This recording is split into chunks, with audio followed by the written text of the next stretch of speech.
भोपाल के Subhash excellence school में युवा दिवस के अवसर पर विशेष कार्यक्रम आयोजित किया गया, जिसमें मुख्यमंत्री डॉक्टर मोहन यादव मुख्य अतिथि के रूप में शामिल हुए।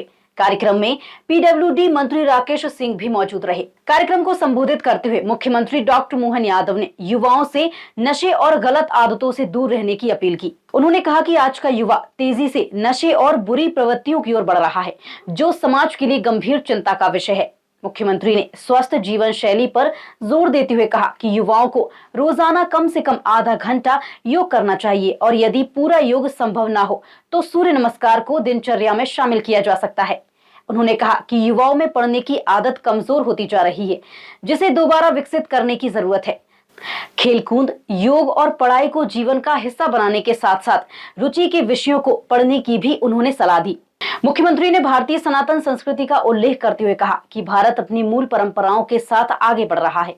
उन्होंने युवाओं से अपनी भावनाएं परिवार और मित्रों से साझा करने की बात कही। अपने संबोधन के अंत में मुख्यमंत्री ने सांस्कृतिक गौरव और आत्मविश्वास के साथ आगे बढ़ने का संदेश दिया। स्वामी विवेकानंद जयंती की 163वीं वर्षगांठ के अवसर पर मैं अपनी ओर से प्रदेशवासियों को, देशवासियों को बधाई देता हूं और स्वामी विवेकानंद के जीवन के विविध पक्षों को पूरे दुनिया उनको चिर युवा के नाम से भी जानी जाती है। और विवेकानंद जी के जीवन के विविध पक्षों से उन्होंने न केवल विश्व धर्म सम्मेलन में हिंदू धर्म की व्याख्या के आधार पर दुनिया के अंदर सनातन धर्म की संस्कृति का परचम लहराया था, बल्कि भारत के मूल गुण जिनके भरोसे से प्रकृति के साथ मानव जीवन की एकजुटता क्या होती है, वसुदेव कुटुंबकम की भावना क्या होती है, विविध प्रकार के दर्शन के आधार पर भारतीय विशेषताओं को दुनिया के अंदर उन्होंने प्रकट किया था। और ऐसे ही योग और योग के साथ सूर्य नमस्कार का जो विशिष्ट महत्व है, यशस्वी प्रधानमंत्री के नेतृत्व में देश भर में आज स्वामी विवेकानंद जयंती अलग प्रकार से मनाई जा रही है।